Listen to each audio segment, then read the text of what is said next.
면도는 제모의 한 종류로 얼굴이나 목 주변에 난 수염 및 잔털을 깎거나 뽑는 것을 의미합니다. 현대의 면도는 대부분 외모를 깔끔하게 유지하기 위한 목적과 피부 관리에 도움이 되기 때문입니다.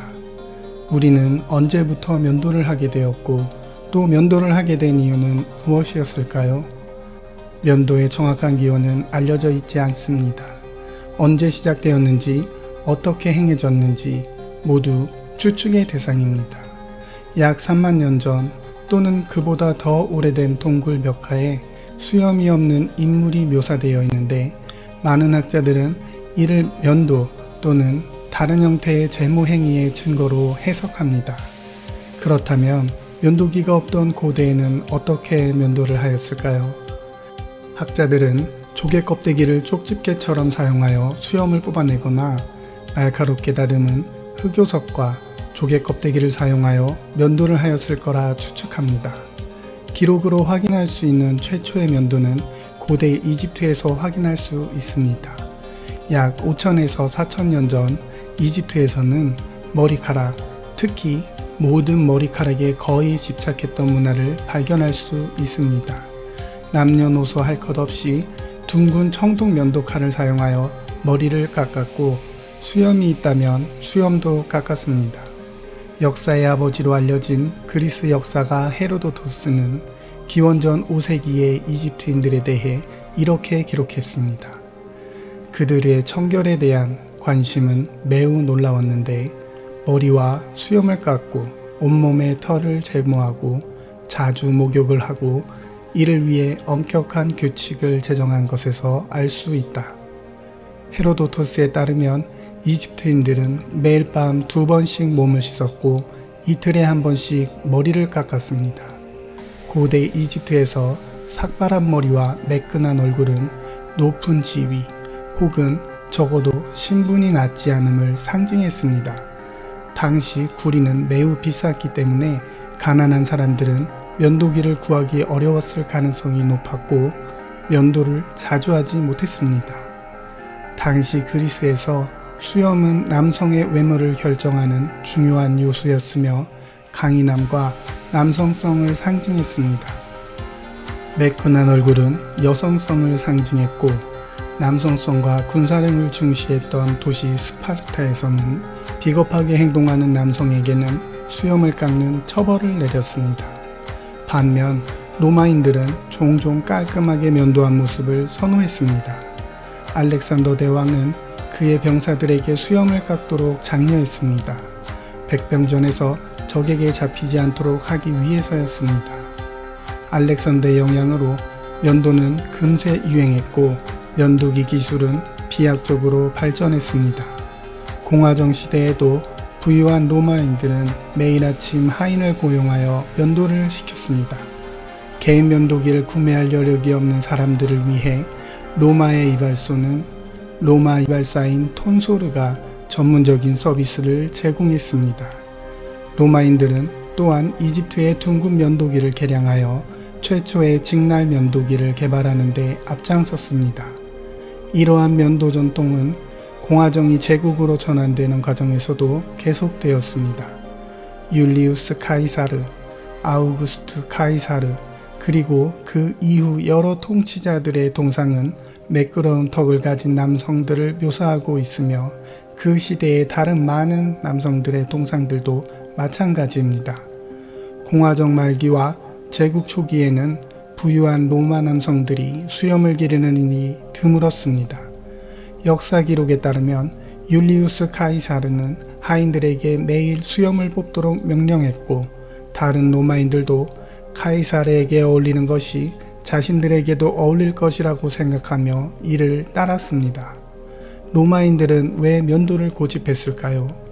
이집트인들처럼 매끄러운 턱은 높은 지위를 상징하는 반면 수염은 가난과 연관되었습니다.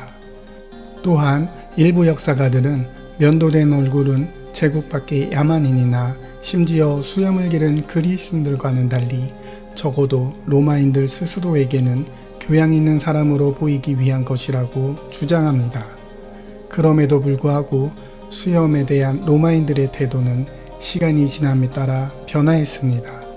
서기 2세기에 통치했던 하드리아누스 황제는 얼굴에 있는 모반이나 피부 결점을 가리기 위해 굵은 수염을 기르기도 했습니다. 그는 수염을 다시 유행시켰고 그 후대 황제들은 여러 세대에 걸쳐 자랑스럽게 수염을 기르기도 했습니다. 11세기 서방 가톨릭과 동방 정교회가 분열되었을 때 가톨릭 사제들은 정교회 신자뿐 아니라 무슬림이나 유대교와 같은 그들의 입장에서 이단자와 구별하기 위해 수염을 깎았습니다.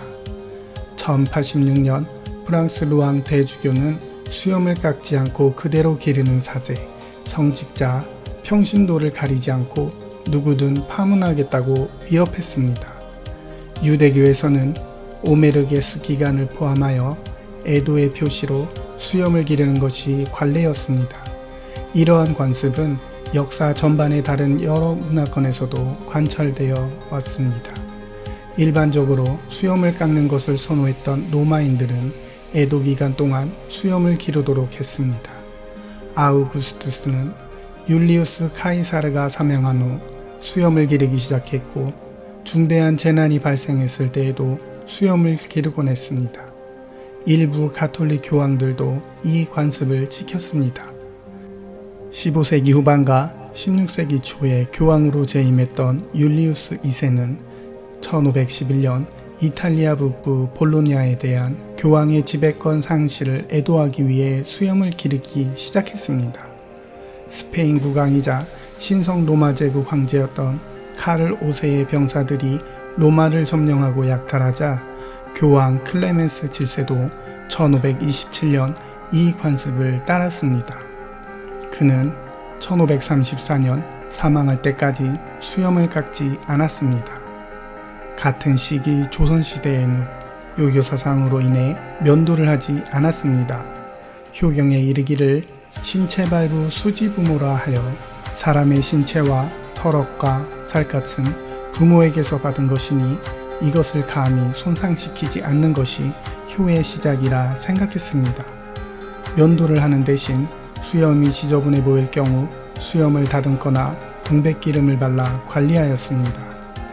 현대식 면도는 1700년대와 1800년대가 되어서야 비로소 의미 있는 발전을 이루었습니다. 1700년대 후반 프랑스인 장자크 베레는 면도날에 나무가드를 부착하여 세계 최초의 안전 면도기를 발명했습니다. 이 덕분에 이전에는 수염을 제거하려면 이발소에 가야 했지만 이제는 집에서도 면도를 할 수 있게 되었습니다. 1828년 영국 셰필드에서 현대식 안전면도기가 시장에 출시되었습니다. 1895년 한 순회 판매원이 일회용 안전면도기를 개발했고 1900년대 초 윌리엄 니커슨의 도움으로 양단 면도기를 개발했습니다. 이로 인해 면도 과정이 훨씬 쉬워졌고 몇 번 사용할 때마다 면도날을 갈아야 하는 번거로움이 사라졌습니다.